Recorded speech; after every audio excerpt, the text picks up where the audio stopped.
Good day, my friends. It's Billy Mandarino, and you are on the Nowist Experience podcast. Today is an incredibly special day for me because I get to interview one of the greatest writers of our time. And I say that not lightly because I have been overwhelmed by a book that this gentleman wrote. I say that because I don't read a lot of novels. And when I read this novel, it was a book that I could not put down. And it's one of, I think, 20 books he's written or more. I know he's written so much, but this book, for some reason, just took me and didn't let go. I read like I was watching a movie. He's such a brilliant writer, creative, just an imaginative genius in my book. He's also one of my dearest friends.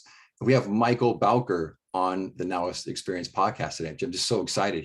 I'm going to let him he's so humble. He doesn't brag about himself, but I'm going to try and cajole him to get him to kind of tell everybody about his past. I mean, for me, the book, Gods of Our Time, you can pick it up on Amazon. You can pick it up on his website. He's a publisher as well. He has a bunch of writers that work with him. I'm blessed that my book, The Nowist, is on his publishing company, which is 60degreespublishing.com. And Mike, what I love so much is 60 degrees is the temperature that it takes for a butterfly to fly. It's the ambient temperature, 60 degrees. And I love also when I went to your website and read what you said. It says 60 degrees is the ambient air temperature required before butterflies can fly. That is symbolic of what the company does for its writers and readers. Ladies and gentlemen, with no further ado, Michael Bowker.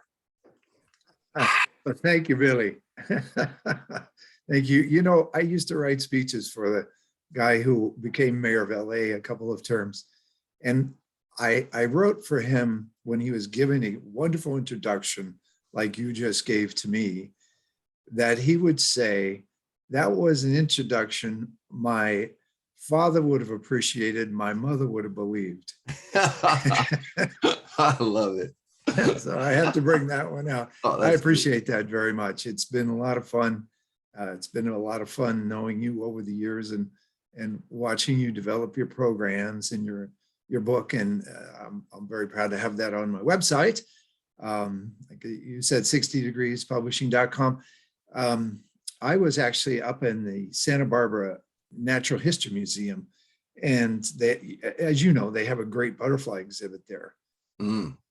And one of the docents, the young docents, just came up to me and said, you know, butterflies are cold-blooded, and it has to be, actually it's 55 to 60 degrees before they can fly. And I went, oh my goodness, you just came up with a rebranded name for my book publishing company. But it is a nice symbol. And I think it's also symbolic really of what your program does. It provides an ambient air temperature for people to regain their balance and to show their wings. The quote that you read actually came from Publishers Weekly, and they did a nice full page profile of 60 degrees, and I really appreciated that. Wow. No, I have an affinity for butterflies because monarch butterflies are so much a symbolic representation of what I went through last year. And you wrote another phenomenal book Mike wrote is called Beating Long Haulers. And he and I will talk about that story. I think that's one of the reasons I really wanted to have Mike on the Nowist podcast, because last year he and I went through some stuff together, but Mike and his brilliant ability to write and his just wordsmith genius way that he takes words and puts them into life and brings them to life. He took the story that he and I will recount with you, and he put it into a book called Beating Long Haulers. You can pick that up on Amazon as well. Also on his website, which is 60degreespublishing.com. And it teaches people and how to get through long haulers. And I had long haulers. And a year ago, today is the 1 year and 1 day anniversary of the day I walked out of Cottage Rehabilitation Center with a cane after being in the hospital and rehab for a total of 21 nights. And it was the darkest time of my life. And I've got to thank Mike, because Mike single-handedly is the person that was asked to write a story for the Montecito Journal, and they put his story on the cover. And it was a story about what happened to me. And because of that story, thousands of people read that article, and they would text me, call me, send me balloons, flowers while I was in the hospital, and pray for me. And it really sustained me, and was the part of my recovery that's miraculous. I attribute a large part of it to you, Mike, because people wouldn't have known about it. And I don't believe so much in the power of prayer. And that's what I teach in my book and the Nowist Experience that's coming up in May. I teach how to connect with that quantum realm, that ethereal realm that is within all of us. And it was because of Mike that the impetus was this brilliant book he wrote and the article that was on the cover of the Montecito Journal. But back to the butterflies real quick. Mike and I are going to go through that story a little bit together, just so you can understand the chronology of it and how it really just, I don't know, it transformed my life and many other lives, giving people hope and letting people know that, this long haulers thing, there are some silver linings around it, but not many. And I was fortunate enough to be one of them. But butterflies, monarch butterflies specifically, I've always had an affinity for them because they go through this transformation, this metamorphosis, because I felt like I was in that process just a year ago, almost exactly a year ago. And I was in the MRI tube for 4.5 hours. And I called it while I was in there, the COVID cocoon, like a monarch butterfly. I felt like I was in this cocoon, like a monarch butterfly. But I would just put my attention and my imagination on the enlightened part of the monarch butterfly, because where these, goes through rigor mortis and it atrophy and it just almost dies. And then it emerges from this trauma and this stress and this struggle into this angelic butterfly, this being. And that was my imagination. I kept thinking, okay, this COVID cocoon, and I'm claustrophobic, 4.5 hours in here. And I was in extreme stress and trauma and overwhelm and anxiety. But I had to keep using my imagination to think of those monarch butterflies. And that was the thing. That's why it's so synchronistic that your company is 60 degrees. And that's the temperature that it takes butterflies and monarch butterflies to fly and to elevate. And I guess that's what we're hoping to do with this podcast, to try and bring some light into this world that's just coming out of a pandemic, and now hopefully it's an endemic. But Mike, would you let everybody know a little bit about that story and how you and I, when you met this trauma, this life-threatening experience that I had on Sandpiper Golf Course just about a year ago?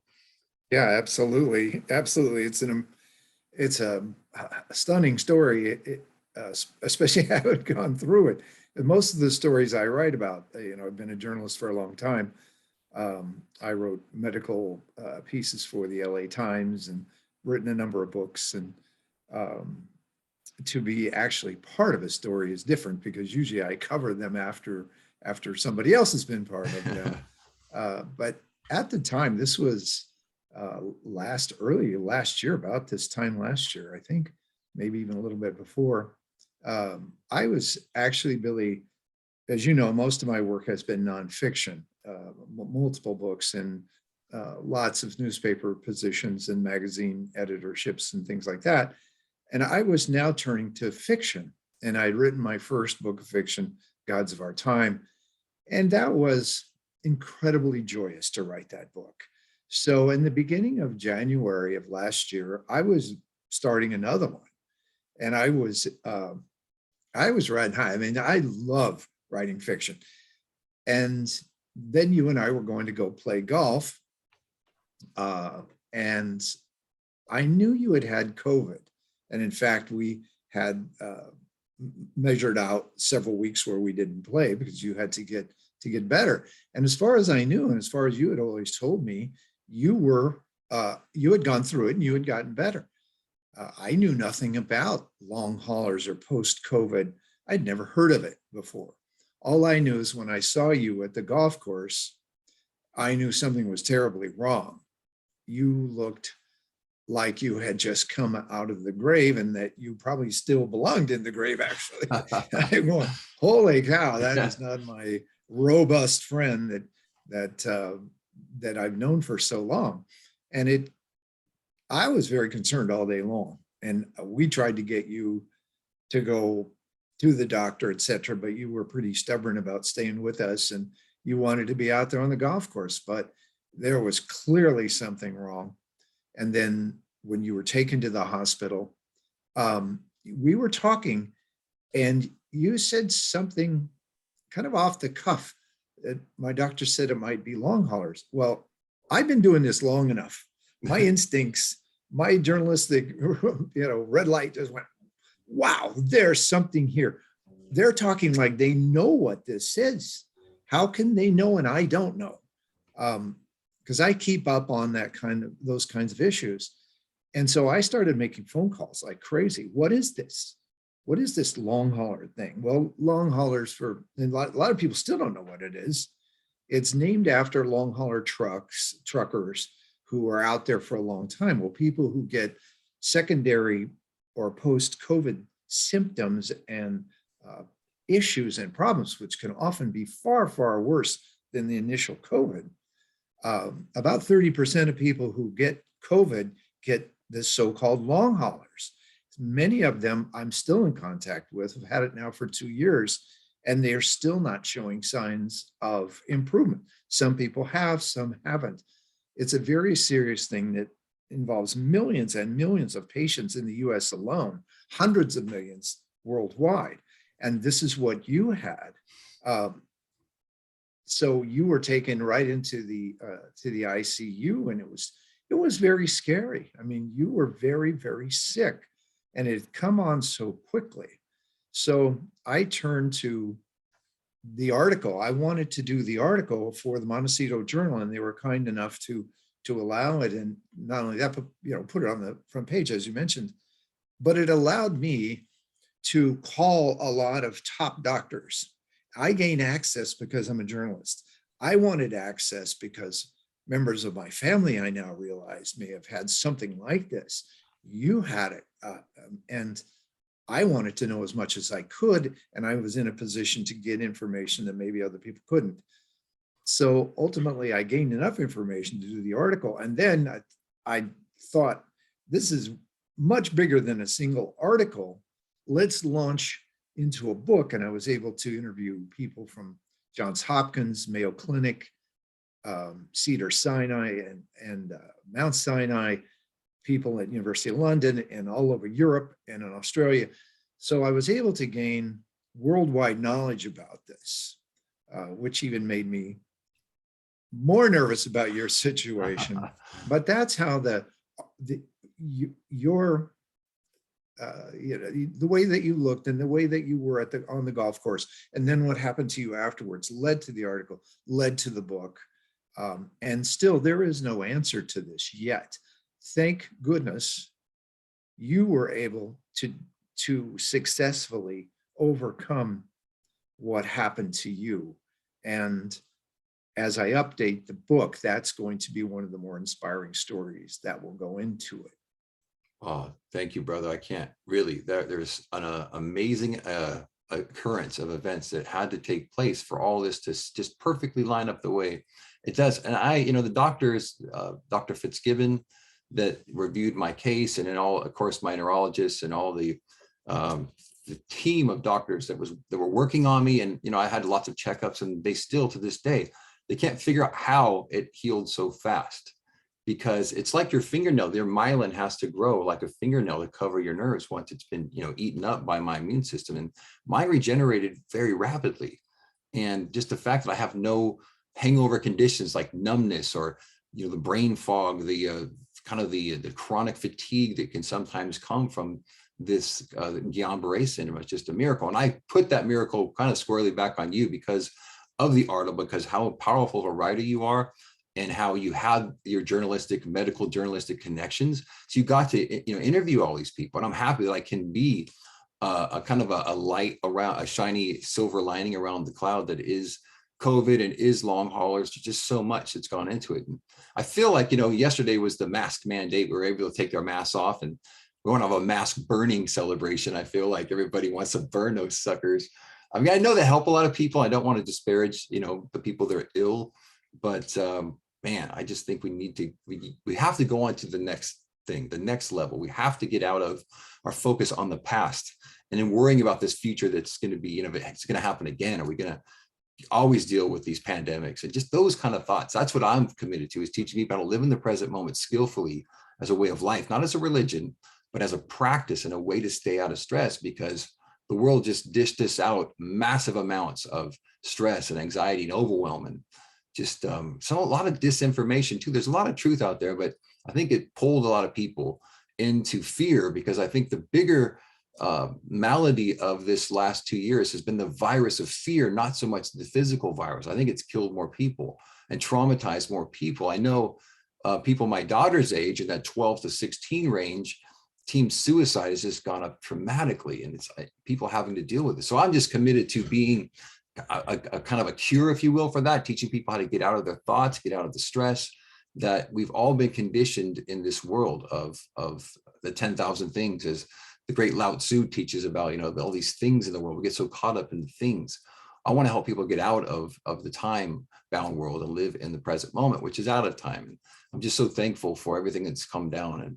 But largely, brother, I got to thank you because, you know, as we have this interview, it's all kind of coming back to me, and I haven't thought about it. It's been a full year, but it's very synchronistic that, you know, it's almost exactly 1 year that I walked out of the hospital with a cane. I told the nurses, I'm not walking out of here with a walker, because I had great physical therapists at Cottage Rehabilitation here on Delavina Street.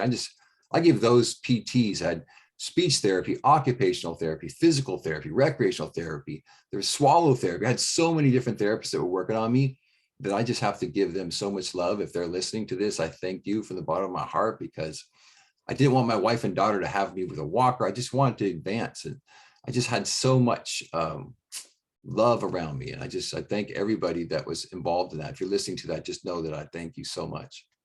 We had a lot of golf yet to play, Billy. You couldn't. But the truth was, at that time, you were basically paralyzed, and there was no guarantee that you were going to be walking out of there. No guarantee at all. I mean, those days when you were in the ICU seemed like each day was 5 days long. You and I talked once in a while on the phone, and I appreciated that. You were always tried to show it in a good light with good spirit, but I knew what was going on. I knew it wasn't, there was no guarantee about anything. And Billy, just to kind of not wrap it up, but to express about the long hauler, and my book is called Being Long Hauler Syndrome, and I am going to update it. The problem is there have been no cures or treatments developed whatsoever for this. And I've been on podcasts about this before, and I keep saying what we need is for Congress to recognize this. The president did and said, yes, anybody who has this can get full disability. Well, that's a complete recognition that this is a major issue. If that recognition is there, and it clearly is, why isn't Congress following this up with funds to go into treatments and cures? Okay, they gave some funds more than a year ago, but nothing since, nothing really substantial. And this is tied into Epstein-Barr, it's tied into chronic fatigue. So if you get a treatment or a cure for this, you're going to literally touch billions of lives over the next 10 years. Why no one's moving on that? Even the group of long haulers themselves, and there are several groups out there, no one's focused on putting the pressure on Congress. And you know how much money we are spending as the congressional okays, trillions of dollars in spending. Well, as I say, Billy, if you take $1 trillion in $100 bills, it would cover a football field 30 feet high. Wow. $1 billion would barely fill up a little dump truck. Okay. I keep calling for $50 billion to be spent helping people's lives. We're spending $1 trillion on bridges and roads. How about 50 billion trying to, because if you know, and you went through it, you know how much you suffer from this. And just imagine if your suffering hadn't been over as quickly as it was. Your suffering was major. It was, short term compared to some of these folks. If we can reach out and help people's lives, why on God's beautiful green earth aren't we doing that? There should be so much pressure on Congress right now to release money for funding, which benefits everybody. Whatever big pharmaceutical company comes up with the cure treatment will make billions, okay? That benefits them. and it benefits the people who are sick, and it benefits all of us because they come back to us in a healthy way for work, for family, and all the other things they do. So it's something that is, to me, one of my top to-do lists here. Is see if Okay, then, Mike, what can we do now? What people listening to this, watching this, what could they do now to help that mission? How do we get Congress involved? Do we talk to our media? Do we talk to our local representatives? How do we do our part to help you and help the rest of the world with this initiative to help long hauler syndrome, be eradicated, or at least help these people? That's a good question. I think that contacting each one of our representatives in Congress are congressional members, and I would bet that not one out of 100 people even know who that is. So let's find out. Right. Let's probably find just out. Google it, right? Mr. Google will know exactly. Let's get involved with government. All of us get involved with school boards, get involved with government, get involved with control over our lives. I think that's one thing that we've kind of felt like we lost over the last few years. We don't have any control over anything. Yes. I think this has actually been building for 10 or 15 years, this loss of control that Americans feel. Well, it's surprising. I've worked for congressional members and state assembly members, and they do respond to people who call or write them because they don't get as many as you might think. Right. They will respond to you if you send it out. And let's say, this is an issue. Probably almost everybody knows somebody with this long hauler situation. Absolutely. I mean, yours was so high profile that we made the papers with it. And I'd like to do a follow-up. I think that would be terrific, and keep this in the public eye.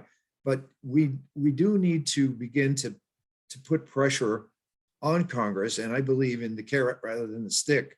Say, you know what, you do this, we're going to sing your praises. By golly, you're going to get reelected. Exactly. That's what it takes. So yes, if you're listening, if you're viewing, I want you to just do us a favor. Go to Mr. Google, type in your local, I don't know, is it Doss Williams? And we have a lot of people connected, in these districts that want to get reelected.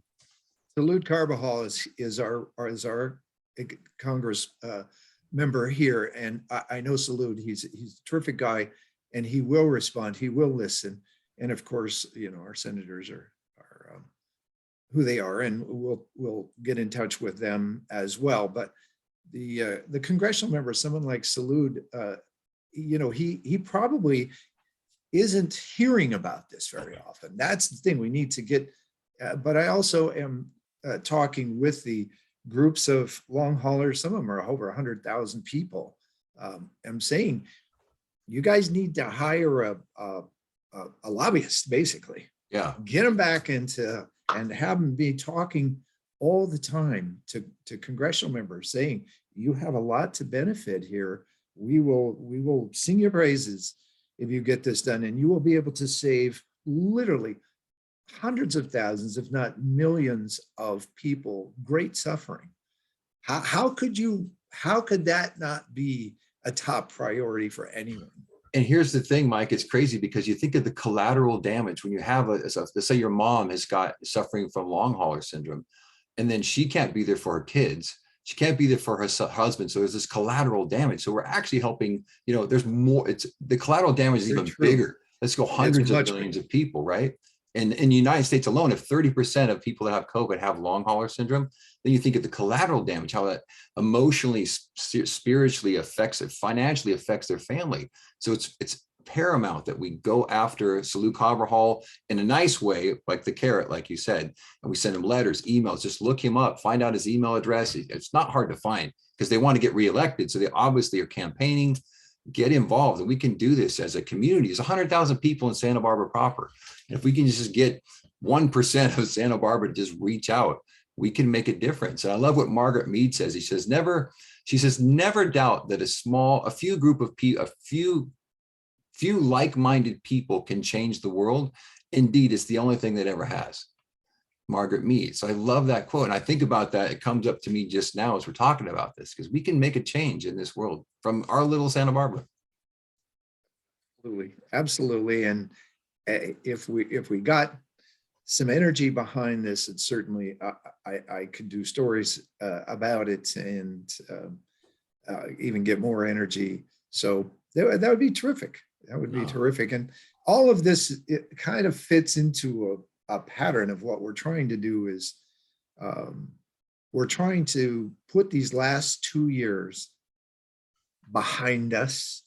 We're trying to fix what is still damaging us from those times.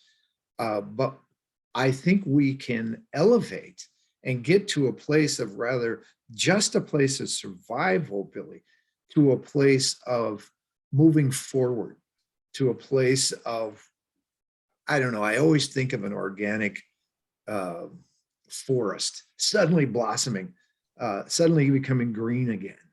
And I think that's what we need to have pictured in our minds. Let's make this world green again and healthy again, but it's going to take effort.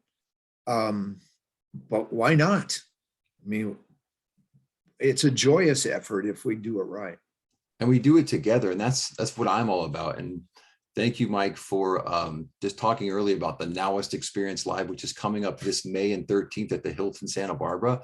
And you eloquently talk about the forest and that picture and that image in your mind. I can see it. And I'm inspired in this live event to help people use the inner landscape of their imagination and to change their body and their physiology and their imagination, their spirit, the energy field of their body, how to upregulate this higher levels of energy within your system to do the job from the inside. Because when you start feeling better, when you start having hope and you believe in your dreams and you have your imagination, which I think is one of the greatest gifts we've ever been given, is the power of our wonderful human imagination. This 2-day event teaches you how to dive into that, how to be with 200 other people in this beautiful ballroom. And it's called the Nowist Experience Live because it's auditorial, it's kinesthetic, there's socialized learning, it's a socialized energy field, a coherent energy field that we create in that ballroom, and lives are changed. And you come out of that ballroom after 2 days, not the same person that walked in. And so I'm just so inspired. So if you go to billymandarino.com and you click on the event page, you can pick up your tickets to the Nowist Experience Live. And I'm going to have a bonus code for you soon. So if you go to my website, billymandarino.com, you click on the contact us, just email me and I will give you that code, which is going to cut your price down by $100 per ticket. So I just want to pay it forward to the city that I love so much and to help everybody in here come through this in a better fashion. Hey, I want to shift gears. Speaking about imagination, I want to go back to what we started with in this podcast, was talking about Gods of Our Time. That book that changed my life. It was probably a year ago I read it, 2 years ago. It was just a year ago, February. So it came out around Valentine's Day, didn't it? Well, unfortunately, it came out just as as COVID hit for the first time around. Yeah, it did. Oh. It came out right around Valentine's Day, 2020. But it's we're redoing it. It won a big award as International Novel of the Year. So wow. My distribution company has asked that we redo it because it got crippled by COVID. Billy, what I had done, and I think you know that I was doing this, is I had put together a plan whereby I would do book signings across the country and through New York and then to England. Our first stop would be Liverpool. I know John Lennon's sister, and she owns part of the Cavern Club where the Beatles and the Rolling Stones started. And she was going to let me do a book signing there and then go on to London and finally in Paris, because the book takes place in Paris in 1925. My favorite place, my favorite time. So in each place, we were going to also hold a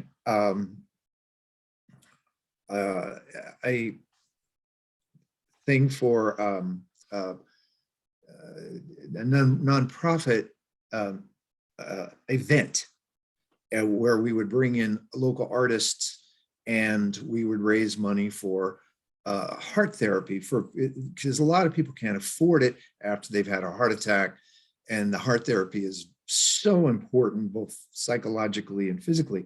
So we had set these things up all the way across the country, all the way into Europe, and it was all ready to go. And all of a sudden we got 3 of them done, and then There were like 25 set up and then COVID took it out. But we're not giving up. We're not giving up. We're just like you when you got Guillain-Barré. By the way, Billy, I have to say, I never heard you say once that you were not going to come through this. Now, I never heard you complain once. I never heard any kind of, why did this happen to me? I was inspired and impressed every day that you had such a strong spirit that helped to get through that. I have a tendency to believe more in human anatomy and things like that than human spirit. I think that the physicality of things is what, and you can have the greatest spirit in the world, but if what you have is too strong, it will still be tough to deal with. But after watching what you went through, I recalibrated that a little bit.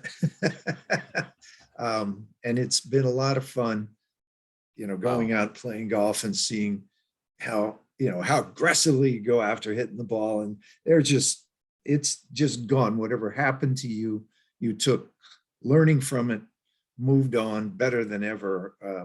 I got to say that was a pretty cool thing to witness. Wow, Mike, thank you so much. You've never actually said that to me before, and we've been friends for a long, long time. And that hits. I almost want to cry. That hit me right in the heart, brother.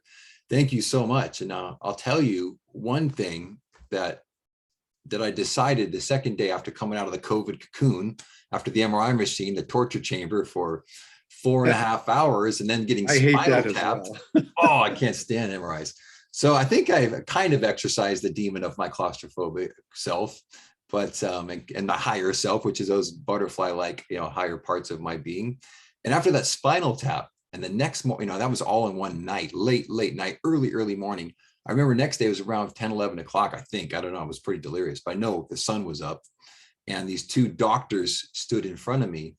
And when they told me what I had, the fear just kind of, I knew that the only way I would overcome this, if I make this my spiritual practice, make this like that monarch butterfly. I had to go through this rigor mortis. I had to go through this transformation, this metamorphosis, if you will. But I didn't have to do it from a victim mentality, or poor me, or why am I going to walk again? Am I going to get back to golfing and be with my wife and daughter and music and all the things that I love so much? I just decided, I made a decision that morning. I remember, because the guys, the doctor, my internal medicine doctor, he had a kind of a dry sense of humor. He says, "Man, you won the loser lottery. You must be unlucky." And I thought, that sucks. Even though I was, very traumatized, I kind of laughed inside a little bit. And it kind of gave me this little, I want to show you.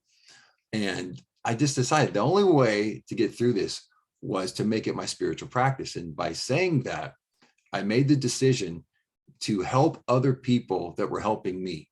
Like nurses would come in, God bless the nurses. They worked so hard. They had to take off, every time they come in my room, they had to put their scrubs on. Then they had to take them off in the room. And thousands of times over the 21 days. I can't even count. It was crazy. And just how hard they worked for me. I would see how I could help them. They would come in, I'd ask them about their day. How's their life going? How's the things with their boyfriend or their girlfriend? How's their financial life? I would try to therapize them, if you will, just be a voice for them. And I got better. It was counterintuitive. I thought, I'm going to help serve them because they're serving me, and I'm going to get better. And I think that was the thing that I learned through this spiritual practice, if you will, that helped me get better, was just coming from a point of how can I serve, not what's in it for me. And then the reverse is true. I get served. That's spot on. In fact, it's what I was going to bring up. But there's an interesting correlation, I think, between your physical situation in the hospital, where you were essentially alone other than the first no visitors for 21 days. My wife and daughter, no one could see me. I think that to a large degree, the whole country feels that way with COVID, being shut in like that. We have gone through 2 years of more aloneness than most of us have ever experienced in our lives. And now we're hopefully going to come out of that. Well, I think there may be a drag. We may have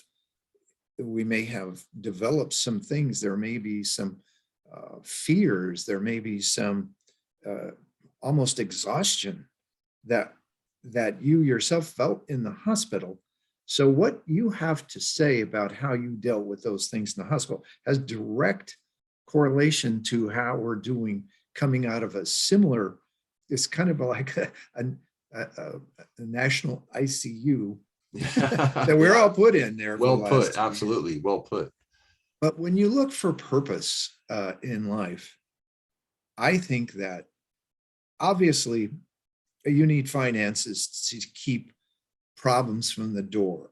If your finances aren't squared up, you're going to be worried about those all the time, and you're going to have to be dealing with those.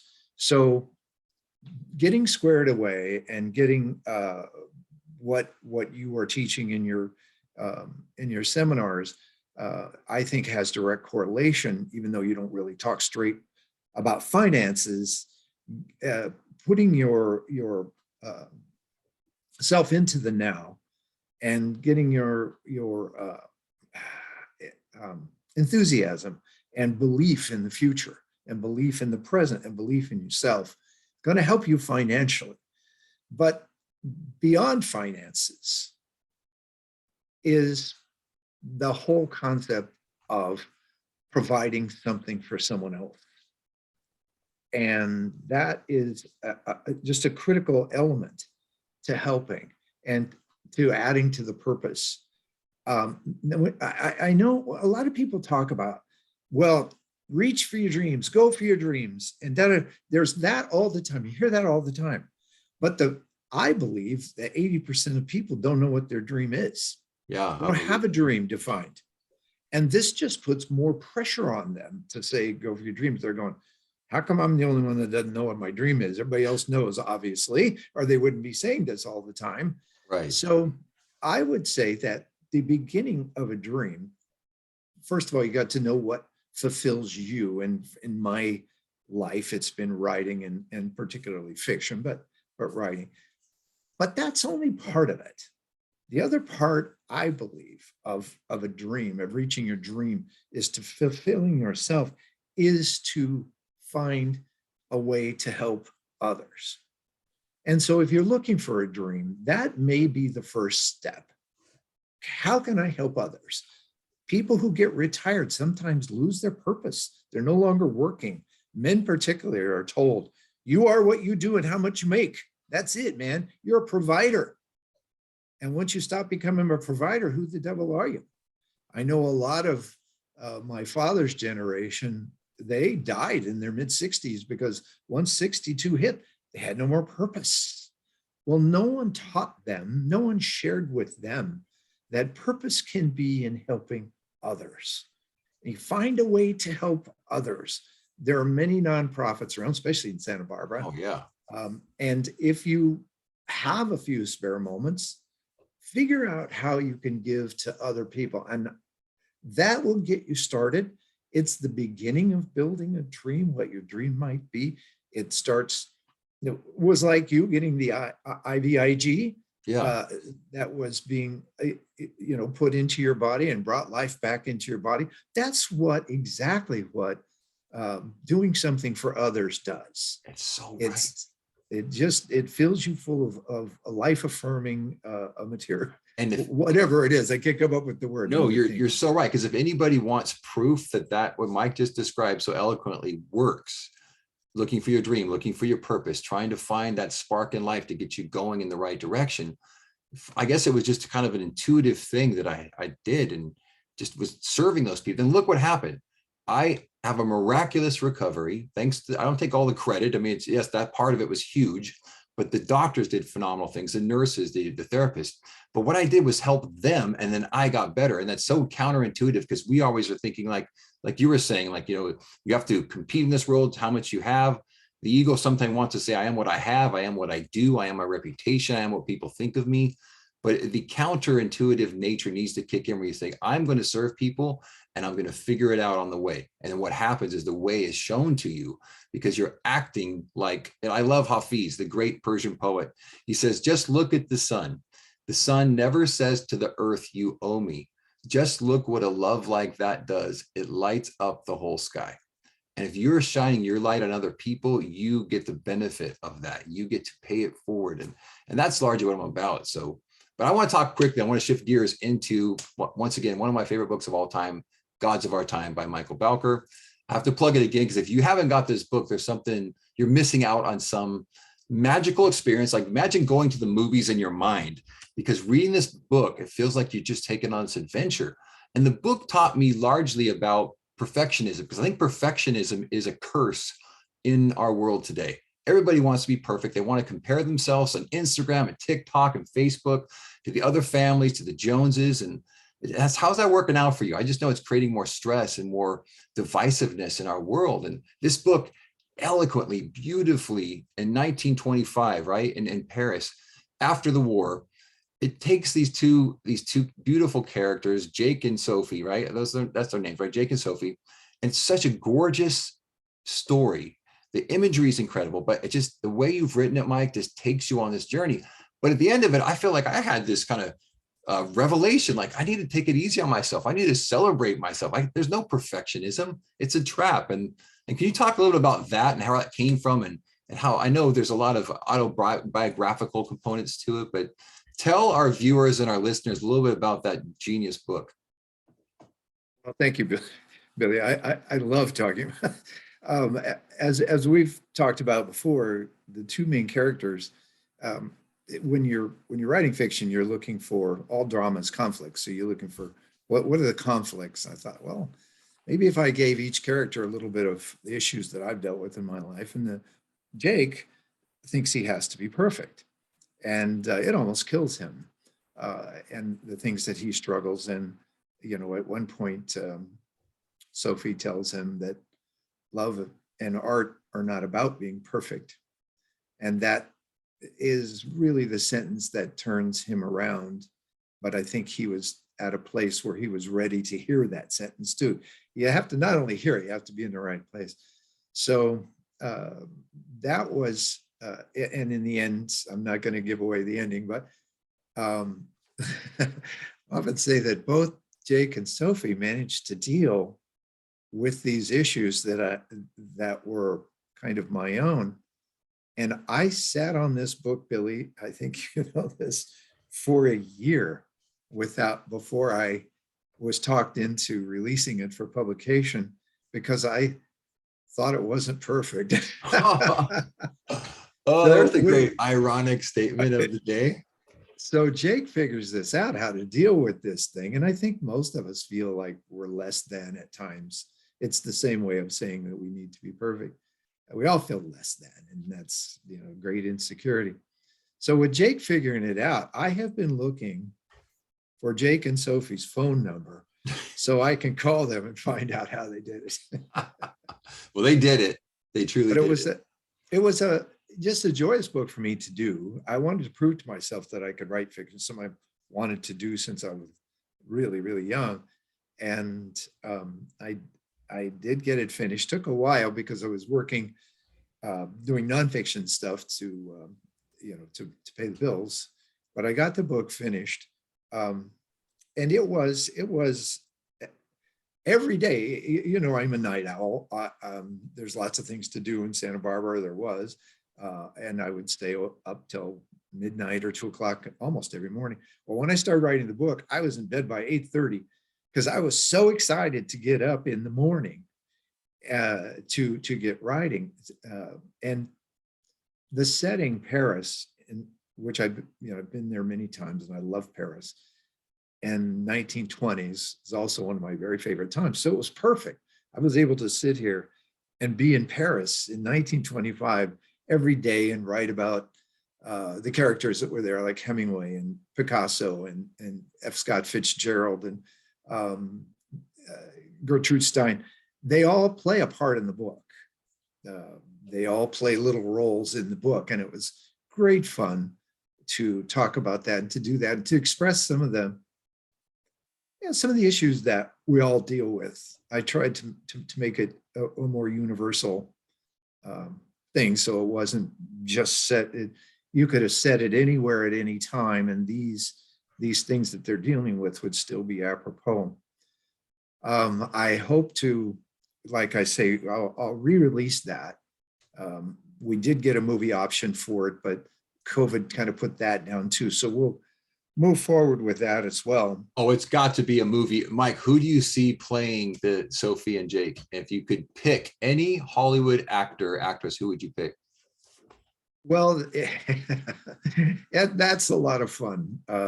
There are several that could play that part. Of course, you and I've talked about that, and it's a lot of fun to come up with that. So hopefully we'll move forward with it, because it's very visual, and hopefully with everybody that's out there, like Netflix and all these things. Oh my, but I'm very excited, Billy. I'm really excited to start. As we've talked about, I have 13 more novels all lined up from start to finish. Oh my gosh. And that was your seminal novel, right?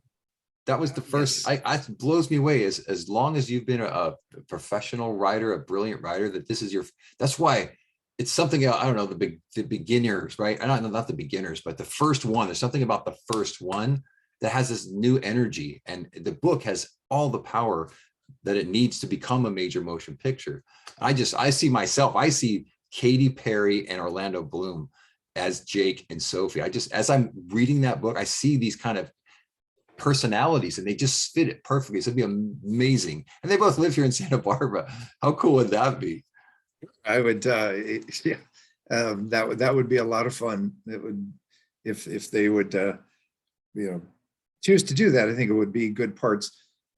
As you and I have talked about before, I was in theater for quite several years, and so I like to write parts that I might have wanted to act. And so you try to create the dialogue and try to create the realism that an actor could bring something to, but that's not why I wrote the book. I simply wrote the book just to see.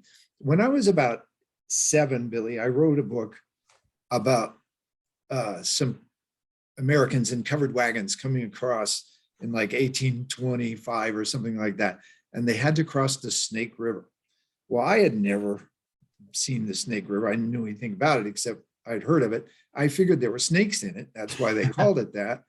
And I figured in my book, those snakes would talk. So they chatted with the people all the way across in the covered wagon. I love it. I love it. But since that time, I've written, about 20 nonfiction books. But I worked for Reader's Digest on and off for about 10 years. That's really where I learned the first part of fiction, because I do their dramas and they'd be 7,000 words long. And you can tell them anyway, everybody go, oh, isn't Reader's Digest very formulaic writing, right?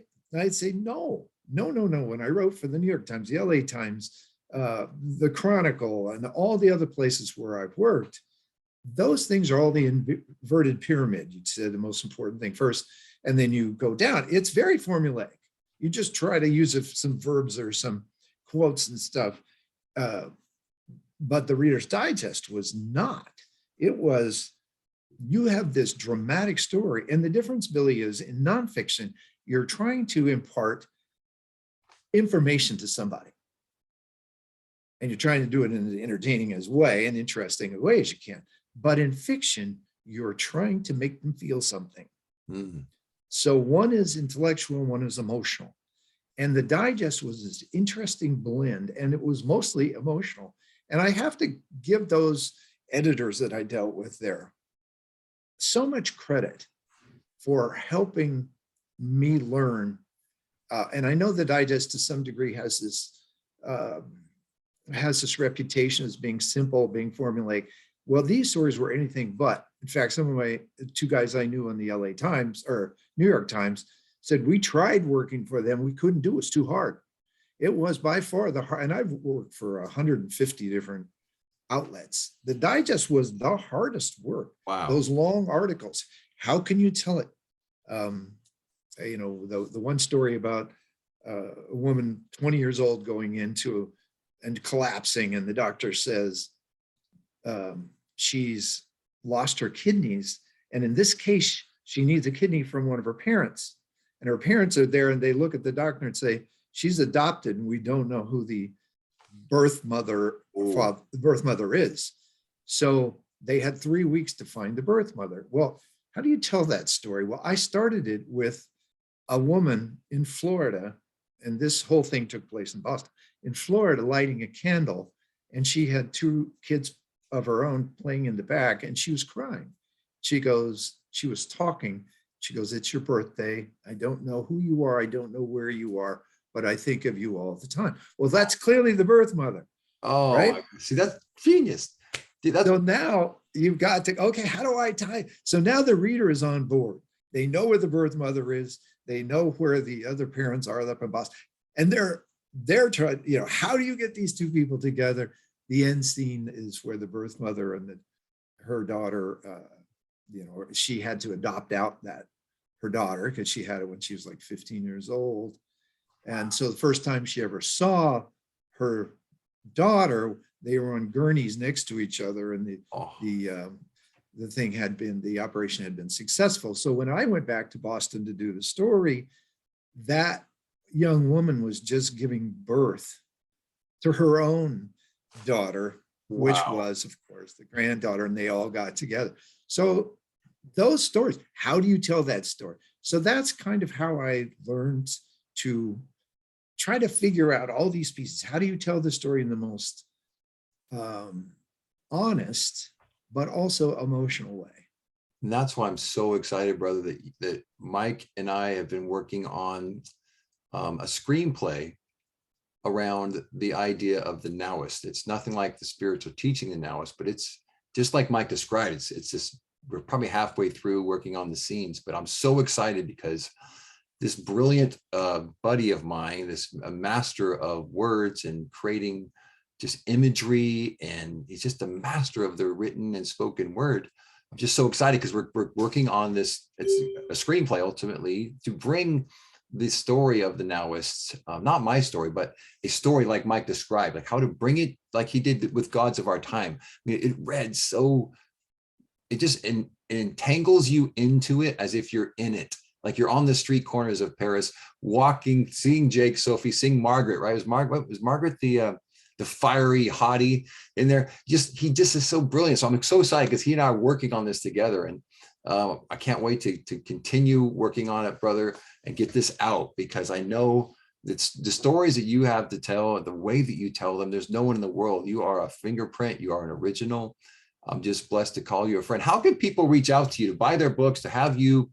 How can they connect with the masterful Michael Bowker?